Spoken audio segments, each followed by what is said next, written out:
Okay, we're going to go ahead and call the meeting to order. Today's Tuesday, oh my goodness, the 1st of October. Welcome everybody, good morning. This is the Birmingham Public Schools Board of Education study session. Our first order of business is roll call. Fran, would you please? Trustee Angelini? Trustee Holcomer?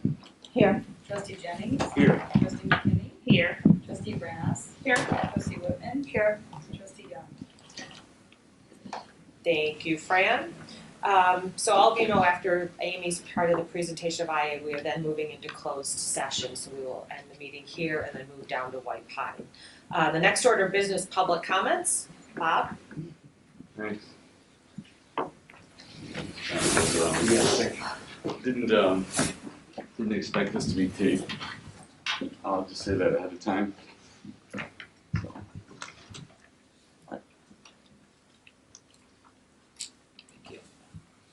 So I'll just start here, and I can get, if I read it, I can get through it in 3 minutes. That's all right. Go ahead, let me guess.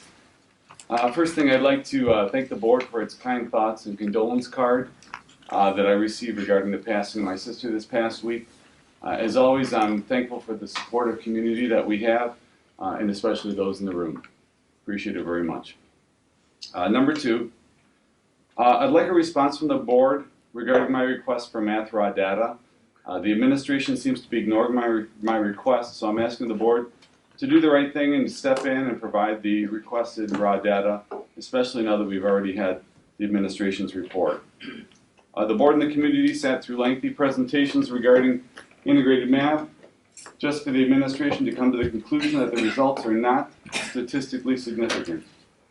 This means that the district spent about $500,000 in resources to implement a math program that is not appreciably more or less effective than what we had. This should not make anyone feel comfortable. Moreover, I sent the board and the administration lengthy emails showing why its presentation could not be conclusive and why its methods for examining the data were flawed. In short, I urge the board not to be satisfied with the current path that the administration is taking in its approach to implementing, evaluating, and then enhancing such a vital core subject. Your actions here have direct bearing on student success, especially those in the bottom quartile, as well as family retention in our district. The CPM experiment is not over by any stretch of the imagination in the eyes of the community. We cannot afford to lose students and repel families over this. Third thing, and final. Finally, the concept of having a student-led strategic plan is simply irresponsible on the part of the board and the administration. The amount of resources that would be expended for an inferior end result would be significant. Students should definitely take part in providing feedback to an administrative and board-led task force for the development of a strategic plan, but to create the facade or the reality that the process is in any way student-led is either disingenuous on one hand or irresponsible on the other. Additionally, the administration's use of buzz phrases such as student revolution simply is not appropriate for this sort of initiative, and it certainly does not reflect the culture of the greater Birmingham community. Moreover, by putting students in charge of this initiative, you may also be giving inordinately greater voice to teachers and administrators who daily influence the direction of the district as compared to the will of the board and the greater community. I am shocked that the business people and the parents on the board would favorably consider such an irresponsible direction for creating the blueprint of a $120 million district.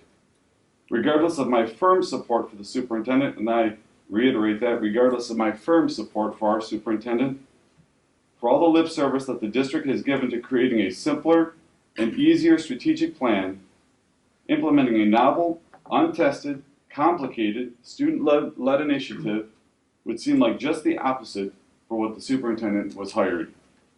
As always, thank you for your opportunity to share my thoughts, and thank you for your continued voluntary service on behalf of our community. Thank you, Bob. Any other public comments? Okay, we will then move on to the presentations discussion section of the meeting. I don't know, Mark, if you'd like to tee it up first. Yeah, I'm going to turn it over to Trustee Holcomer in just a second. But I just wanted to say, for especially for students, some of our parents that are in the audience, remind the Board of Education. I sent a letter out based on some of the feedback we were getting at venues like this or at our meetings, I sent a letter out to parents of the International Academy, just reiterating our commitment to the consortium, our commitment to trying to figure this out. Having worked previously in Troy, I spent a lot of time, working with issues in the IA, and now here in Birmingham. And so this is something I know is important to our community. It's important to our parents. It's a critical partnership for us to provide a world-class opportunity for our students. So we're committed to figuring that out. So being that as such, we had a request to convey some information from the International Academy Task Force presentation. And so from there, I'll turn it over to Trustee Holcomb. Okay, I'm gonna ask Jennifer Cook to come up because she is a member of the task force and an existing IA parent. So if my fellow board members have questions, I most likely will defer to Jennifer. Jennifer, do you wanna just come sit up here? I don't want you to have to stand.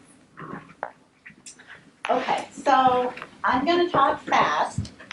If you have a question, just interrupt me because we are on a timeline and I want to make sure we try and get through as much information as possible. So first of all, the IA task force. I think there's been a little bit of misconception about the task force and what our goals are, why we were tasked to do something. So the task force was formed based on a complaint that most people are aware of about Open Meeting Act violations. It was filed with the MSU First Amendment Clinic, and there was a lot of public comment about it. Parents at IA were very concerned. And so Paul Cullen, who is the president of the Bloomfield Hills School Board, established a task force. And he did this really at the request of his prior superintendent, who's no longer in Bloomfield Hills anymore. All 13 consortium boards were invited to attend the initial meeting, which happened on February 19th. 5 districts came, and superintendents from 2 of those districts also came. The participants agreed really only 2 things at that meeting. That we needed an independent attorney firm to represent the consortium. Also, that concerns about employees should go back to the employing district. And that was it. But we also made recommendations for addressing concerns regarding the governance of the IA. And over subsequent weeks, members of the task force, specifically Carol Finkelstein, Jennifer, Lisa, Efros, and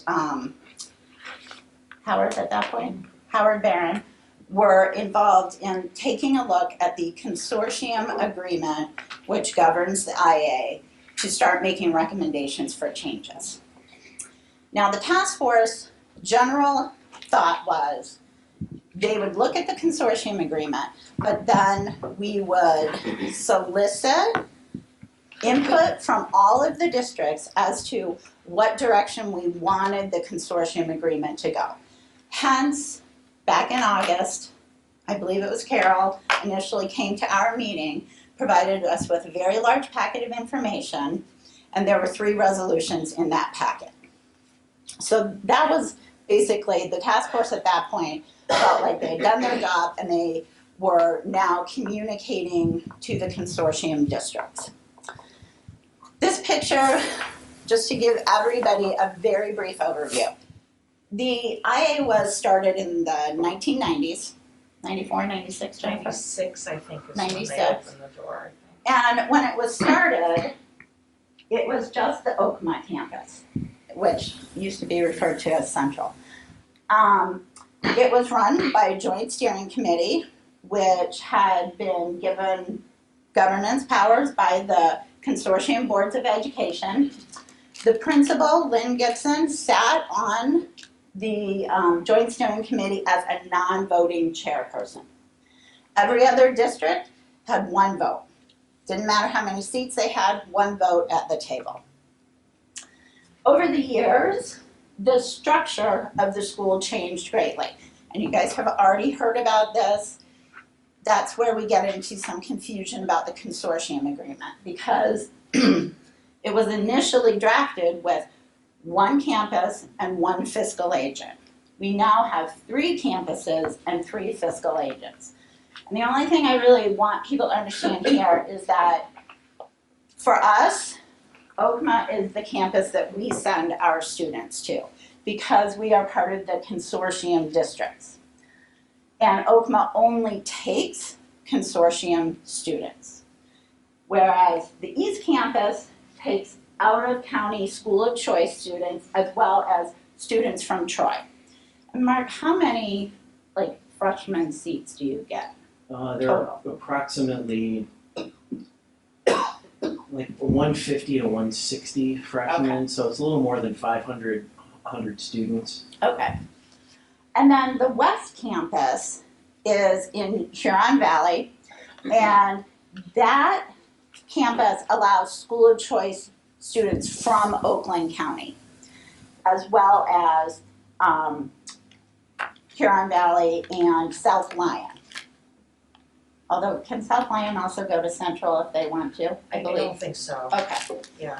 So that is now the design that we are looking at. And obviously, it's a little more complicated than what our consortium agreement ever imagined it to be. And to point out that the consortium, as far as we can tell from our research, the consortium agreement was never updated when the East and West campuses opened their door. And that becomes a little bit important when we start talking about any clauses in there that have to do with budgeting and fiscal agents.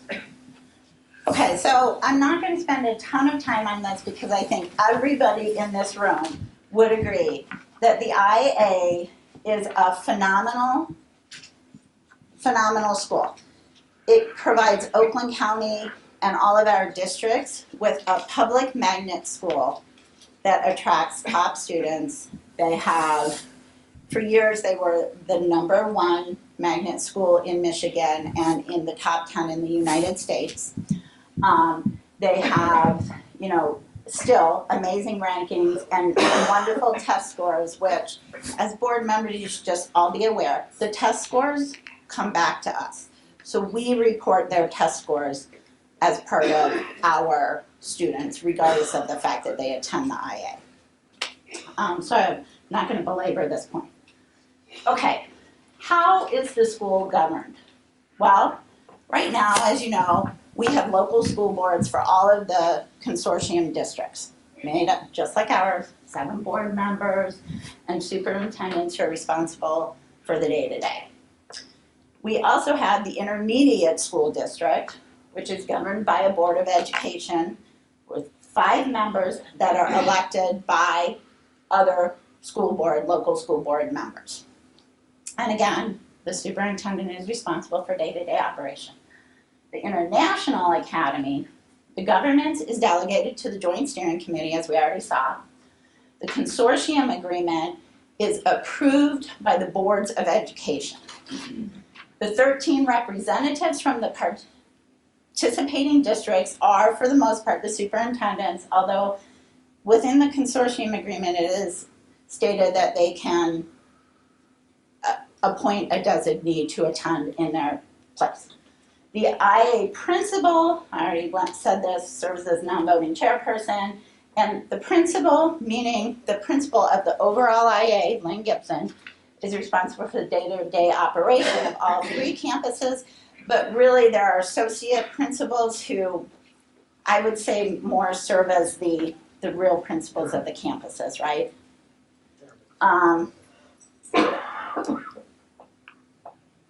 Okay, let's talk about funding.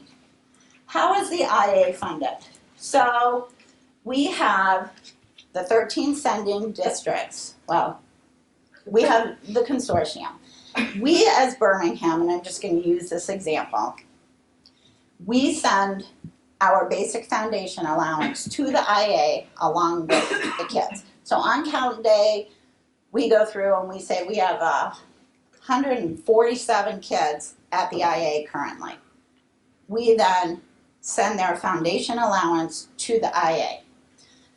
We do not send hold harmless dollars to the IA. Other districts also do the same thing. They only send their basic foundation allowance. However, there are members of the consortium district who do not have the same funding that we have. So they are only required to send what they get as basic foundation allowance. And this is referred to as the equity of effort model, meaning that Birmingham, Bloomfield Hills, Rochester send a top amount of money, other districts send less, but somewhere in the middle, we meet with the basic tuition requirements.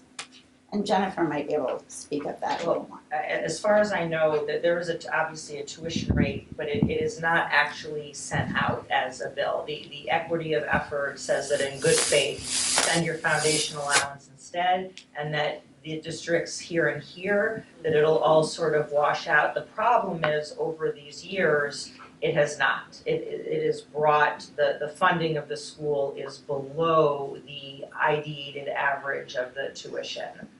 So that's a practical problem with this. In addition, and just so you know, we're gonna spend more time on the funding only because you've heard at public comment, what is the number one thing that our parents have asked us to fix? The money. They're raising money in the PTA for furniture. We need to make sure we're giving these kids the same opportunities and the same equipment that we have here. Okay, in addition, based on the number of shares you have at the IA, you also send contributions of staff, which mean there are teachers who are part of the BEA who report up through Birmingham, but who are full-time at the IA and are 5? Do we have 5 now? I don't know the exact number, but Okay. it would only be about a handful. Yeah, it's not a huge number, 5. Everybody sharing. And other districts do the same thing. If they only have 20 kids at the IA, they probably maybe only have 1 teacher. But it is a model of everyone contributes in order to make the school function. So are the Birmingham teachers paid from Birmingham or are they paid through IA? Okay, now, I want you to answer that. Okay, Birmingham. So each teacher belongs to their own, IA has no HR department, so to speak. All the teachers work for their home districts, they belong to their local educational, their home educational association. And so that is logistically easier, but creates kind of an equity problem, because you may have 2 teachers sitting in next door classrooms teaching the same subjects who earn different amounts of money, right? So Washtenaw County decided that their teachers were just gonna work for IA. We don't really have the infrastructure right now for that, and that is not really part of this conversation this year, right? But maybe it should be part of the conversation going forward. It's a But governance the issue. teachers would have to willingly de-unionize to do that, and that's what happened in Washtenaw County. So I'm not saying that's good, bad, or in the middle, it's just that's just how it works from a practical standpoint at this time. There's also a unifying addendum to all the contracts because there are extra days worked. So there's like a supplemental contract that provides additional pay for additional hours. There's some added responsibilities with respect to staffing and those that's a shared contract with all those folks. The non-teaching staff are employees of the fiscal agent. So at Okema campus, the secretaries, the media center, they are considered official employees. They are official employees of Bloomfield Hills, as is the principal and the associate principal. And the associate principals at Huron Valley and Troy are employees of those fiscal agents. Okay, so moving on. This is Central Campus's budget. And I'm not going to belabor this, but I guess the biggest thing is you can see the inter-district sources are their primary sources of funding. So again, us sending our foundation allowances. That local source is actually money that is paid a tuition fee by IA parents to allow their children to have community service, what do you guys call it? So the students have to take 6 enrichments, which are just short-term classes that happen after school or on weekends. In order to graduate, it could be like knitting or scuba diving and so there's small fees for those classes. So that's the first line item there. Equate it to choice hour at BCS. Right. Yeah. It's the same thing basically. Yeah. So that money comes out later down here under community service. So it's a Yeah. wash. You're paying more teachers Yes. essentially to So I come just to want you campus. guys to be aware of that. Yeah. And then you should also look at the net change in fund balance, which as you can see, it was hefty in 2018-19, and they have a projected deficit for the following year. Now, they don't have any budget for capital expenditures, and the OCMA budget is actually approved by the Bloomfield Hills Board of Education every year. So Amy, do we have an idea of why the in-district, funding went up by about $200,000? Because they changed the tuition rate. Tuition was held static for quite a while, I think upwards of 8 years, and this past year, because of the numbers you're gonna see on this page, a decision was made to increase the tuition. Going back to the former point that tuition isn't actually what is paid to the Right. school. It's something on paper. It's an average. Yeah. This, Oh, again, Amy, I'm sorry, could I just make one point about the budget? Central Campus's budget is available on the Bloomfield website. Bloomfield runs it as a totally separate fund. So there is no commingling of any monies with the rest of, and that is not the case for all 3 campuses, so I just wanted to make that point. okay, here, this is really the piece of this slide that I want everyone to look at. So back in 2012-13, they had a 36% fund balance. We'd all be happy with that, right? It's projected at almost 3.5 now, 3.25. So I'm just gonna ask you as board members, I asked Kim this question, if that were our fund balance, would you be sleeping at night? This is the primary reason why you have parents at public comment, why you have parents like Jennifer who are saying something needs to be done. Because if you just looked at this, in another 5 years, where would we be? Why such a huge jump from 2017-18 school year to 2018-19? Well, What happened? think about our budgets and how they do fluctuate from year to year. So there are expenditures that come up that are maybe greater for one year than for others. The building that this campus is housed in is very old. So when the ceiling falls down in the library, they have to fix it. And it becomes costly. And then in addition, the cost of the IB curriculum, the cost of just educating kids in general have gone up. And as Jennifer said, until last year, they never raised the tuition rate. And we're maybe not getting even as much as they should be getting tuition-wise. It's So really 2 big decreases, starting in Yeah. 2016. Yeah. we shared some information with the Board of Education. Previous to this, I think we shared some enrollment statistics for the campuses. I think you see in the last couple of years in particular a decline in enrollment. So that would be very similar to Okay. right what we've experienced here in Birmingham, right? You enroll, and unless you immediately adjust your expenditures to match that loss in enrollment, you're gonna run in deficit. And you'll see this fund equity move, not in perfect unison, but Yeah. it'll move in line with enrollment over time, which is varied at Central.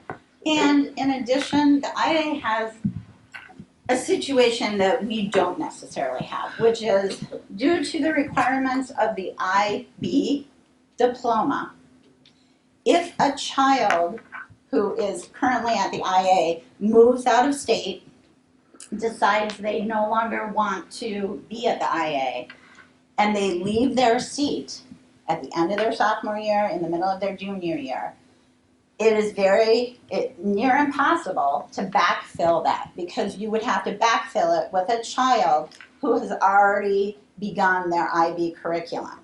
And we do have an IB curriculum at Bloomfield Hills, Royal Oak, some other schools, but so there's a little bit of an attrition issue. And It's a big structural issue, which could be changed as the consortium agreements change. And it is illegal, unlike a regular school district, for this school to bond for capital needs. So that is also a tremendous drain on the resources that should and will be addressed by a new consortium agreement. Why don't the fiscal agents themselves bond for their? Yeah, I don't know how that works, whether our sinking, I think I mean, I'm not positive about this, but I believe it is technically illegal for, say, Bloomfield Hills to use its sinking fund dollars for this school, and I am not sure why that is. No. It's one because of they own okay. the building. Okay, yeah, so So- we, you know, rent is charged and things are fixed, but basically the story is it's not kept up. Like furniture, we got Chris Smith, the assistant principal at IA, taking a U-Haul on the weekends to get furniture from homeless shelter I mean, donations. I get that, Yeah. but as far as structural problems with the actual building, Mhm. just logically, that to me seems like it would fall under the fiscal agent's responsibility. But as far as materials, furniture, I understand that could be easily worked into a shared expense or. Right. Well, And again, historically, it never has been. yeah. Yeah. But again, that is something that hopefully the consortium agreement will address, that Collins can say what is legal in terms of bonds, sinking funds, all of that. Okay? I have a quick question. Yeah. With a budget deficit going back to 2014, has this conversation been ongoing with all of the districts, or are we just hearing about this? Well, I would say the last 2 years, yes. Right. The complaint with MSU did really propel Bloomfield Hills to say, we need to take a very, close look at this. Obviously, changes need to be made, hence the task force and, where we are at today. So, I think, I'll just say this is my opinion, could be wrong, but the school has always done very well. These kids, if you go there, it's like an elementary school. These kids are doing amazing things in a building that, we wouldn't want to send our elementary kids to. So the students, I believe, have not been adversely affected by lack of funding and governance issues. However, they will be soon, and hence the reason for we need to, and when I say we, let me be abundantly clear. I don't like the idea of who are we blaming here. There is blame to go around. Every sitting board member who never got a report about the IA, who never attended an IA JSC or listened to meetings, who never said, hey, what's going on over there? Culpable. People who sat on the JSC and maybe weren't a regular participant, culpable. So there's blame to go around, but at this point it doesn't make any difference because we need to fix it. So the task force at this point, we need to move forward, and we are going to have to figure out how to do that with the idea that 150 children who we currently send to the IA deserve the exact same over resolutions. Some of them have allowed Jennifer and the rest of the task force to come and do the presentation and talk. Some have chosen to just review the material. So have they all been exposed to it? Yes. Are they all having conversations? Yes, because tomorrow night the JSC will be meeting and they will be voting on a governance model, which we're going to get to here. Amy, I want to clarify, I wasn't arguing about the problems or issues, and I agree with everything you said. It's just concerning to me that we've been operating at a deficit for as long as we have without. So can I address that? So Jennifer, it's a really good point, and what was explained to me by Tina Kostick, our CFO. So the 13 financial assistant supers have been getting together roughly annually to craft Central's budget, and these decisions were made consciously by those individuals, and they were made to just keep the students coming, to keep the charges to the individual districts stable. That was a conscious decision. Your point about why aren't we talking about it, why aren't we knowing about it till now is really a larger issue, not just about finances, but about the whole kit and caboodle. There's no reporting clauses in the consortium agreement. We feel very strongly that has to be changed. The delegation of governance, just not by intention, just how it panned out over the years, no information ever came back to the 91 elected board members who are by law in charge of this school. As a magnet school, IA is a general powers school. It has to be governed by board or boards of education. And so it's not just that we didn't get numbers every year, we got nothing, and really that's why we're sitting here and talking today, because it's time to rip it apart and build it back up into something that's sustainable. Okay, guys, I'm gonna try and really quickly go through this. Okay, in summary, International Academy is a gem. It's a public magnet school. Magnet schools must be operated and overseen the same as local districts, and that's just the revised Michigan school law. And the boards, us, have delegated their governance responsibility to the JSC. There's evidence that the JSC administrative governance model is not currently working. Hence the reason why we now are looking at different models of governance. I believe everyone saw Colin's 5 alternative models. 2 of them are based on discussions that happened in the fiscal agent meeting, I don't know when that was, July. And those are the first 2. The last 3 are based on the task force recommendations, although I'm just going to go through what the task force actually recommends, because I'm not sure that's 100% apparent when you read it's not alternative correctly 3. characterized. Options 3, 4, and 5 were crafted by the task force, but they're not correctly characterized in the document that was circulated last week. Okay. So the task force took a look at all of this stuff, and what we said is the school needs to be governed by a separate board, an IA board, made up of board members who would raise their hand and say, I want to run, and then we would elect those board members based on our Same model as Oakland Schools. Same model as Okay, Oakland so Schools. 5 individuals from the 91 elected from the 91 on some rotating schedule that we haven't discussed the details about. There would be not more than 1 board member from each consortium district so that you couldn't overload the board, and that board would provide the same thing that we provide: accountability, transparency, compliance with the law, and insurance that the consortium agreement is being adhered to. In addition, we recommended maintaining the JSC, but changing it to an advisory body. So still 13 superintendents or their designees coming together on a quarterly, monthly, whatever basis to discuss really what is considered the administrative responsibilities of the school. And to point out that twice, in 2015 and 2018, drafts were attempted to do just that, to make the JSC advisory in order to make it compliant with OMA. This would take care of that problem, okay? Because now that you have a board that's complying with OMA, the JSC can meet and run the school, and great, Right. okay? They would also maintain personnel and budget subcommittees.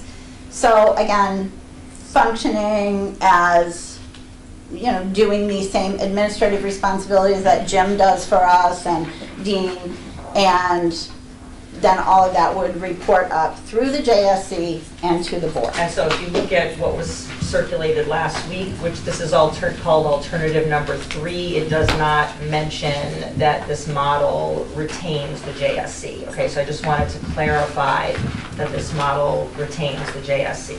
Now, Okay? alternative number 1, which is the alternative that the existing JSC is leaning towards, is made up of a 5-member board of superintendents. But the 3 fiscal agents would have permanent seats, and there would be 2 at-large superintendents who would, again, be elected through a system.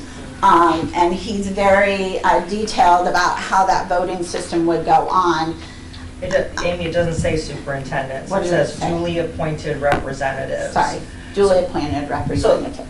I'm sorry, may I say Yes. something? So this is a problem because it's the same problem as last time, right? If you don't have the same person going to the meetings consistently, if you have a person going to the meetings who don't normally go to board meetings, okay, like the assistant principal of one of the high schools or the principal of one of the middle schools, they may not come back to a board meeting to share what's happening at the school. Okay, this is one of the, in my humble opinion, the 3 large systemic problems of the model as it has been running. So right now the JSC is operating with mandatory superintendent presence, which is a huge step in the right direction.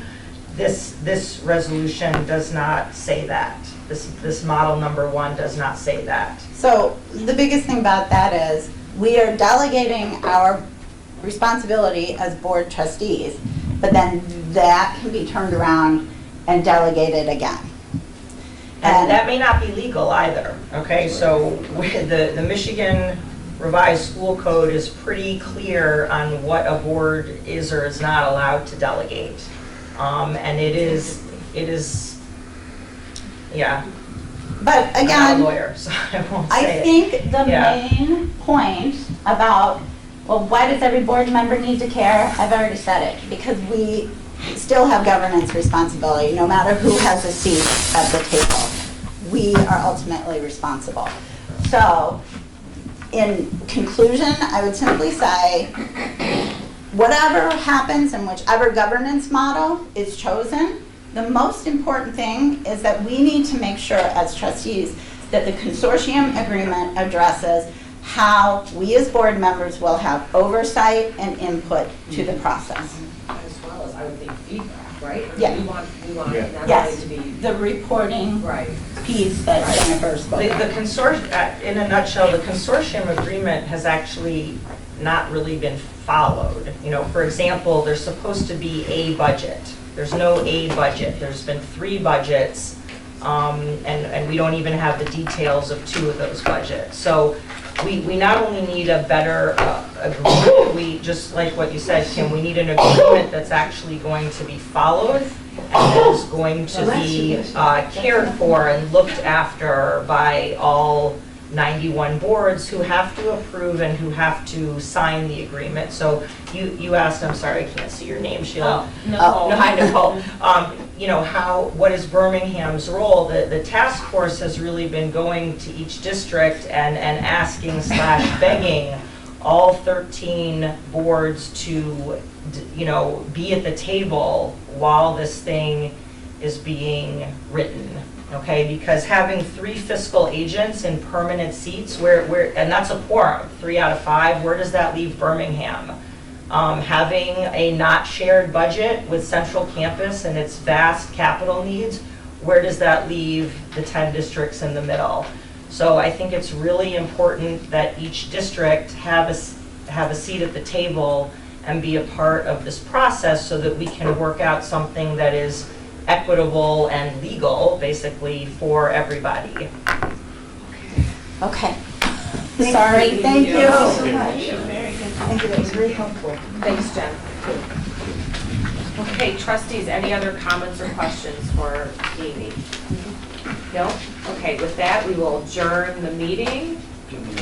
Oh, sorry. Do you want me to or no? Yes. I want to say a couple of things about the presentation. Number one, since I started here in Birmingham, I've been involved with the fiscal agent superintendents and been working on this problem. You know, we've worked with an attorney to try to develop some options that are good for Birmingham, and so I want to make sure that all the board of trustees know that I may not report on every meeting I have or every phone call I have. This is something that's real important to me and I've been working on. Secondly, I think the key to all this is one thing that I absolutely 100% agree on. The key to all this, to addressing this issue appropriately, is making sure that we have a new IA consortium agreement. Frankly, the other one as it is, as was pointed out, it wasn't even really followed. So this is, and I put this in communications to you too. I think one positive thing that has come from the task force is, we've been able to focus on what I believe is the central issue here, and it's not the steering committee or the governance model, it's how that consortium agreement solves all these problems. We're talking about capital needs, that's in the consortium agreement. We're talking about instructional supplies, that all comes out of how we share resources and go forward. So I'm committed to making that happen.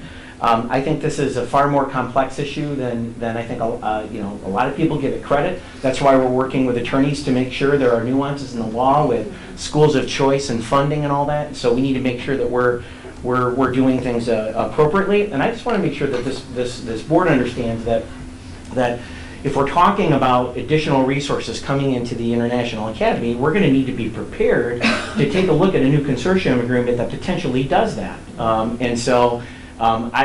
want to publicly state that. And I think one of the critical pieces that the consortium agreement needs to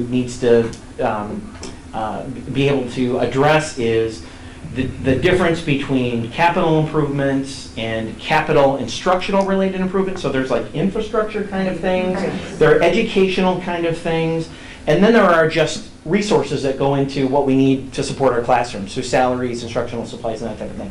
And the consortium agreement needs to hit on that. It may not need to prescribe a very, this is what we're going to do in this case, this is what we're going to do in this case, but I think it should provide a structure in which those questions can be answered, most specifically at Central, because that's where there's an issue. With the fiscal agent responsibilities being such at the other campuses, it's really not, it's not as strong of an issue at West and at East. So, obviously we've got a lion's share of the kids at Central, so I just wanted to make sure I shared those thoughts with you and for the benefit of the public after the presentation. I would just like to say that Mark and I have very consciously agreed to disagree on certain points, but we also have met and agreed on many, many points. It's one of the things that makes me somewhat sad about how this has all played out, because I think, as I said to Mark, if more people had discussions that like Mark and I had, then possibly we wouldn't be in any kind of contentious place. So our superintendent he's come to the table, he's attended meetings, and he has been honest with me, I've been honest with him, and I think hopefully we, like I said, as long as we address the issues in the consortium agreement, I believe we're going to get to where we need to be. For our students. Amy, quick question, because I heard we share staff and these staff are employed by different districts. How is that managed? I mean, so the principal is managing 4 employees from our district and other districts. Is that something that also needs to be a part of the agreement? How do they do performance appraisals and all of that? If there are issues, and Dean, correct me if I'm wrong, if a teacher has an issue on something simple day-to-day, they go to Lynn. But if they have issues with actual salary, benefits, then it is the employing district's responsibility to address those because they are members of the DEA. Right.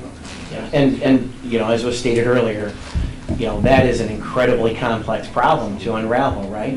It's an incredibly complex problem. So it's been one of those things that's a real challenge. People that take those jobs understand what the differences are and how everything works. I mean, we're informing our employees about what happens, yet at the same time, there does seem to be an issue there that needs to be addressed. But to unravel that and put in a new system, and there's a complexity associated with that is going to exceed the parameters of, a couple of meetings and what we might do with governance. So I think the first task is taking a look at the governance model. The second task then is really digging in, taking a look at options for the consortium agreement that are possible to move forward, that can make an appreciable difference. And then the third part of it is continuing all the conversations necessary to unravel those complexities and create a system that's good and fair for everyone. And then are we looking at best practice models of other similar academies? Yes, we are. Okay.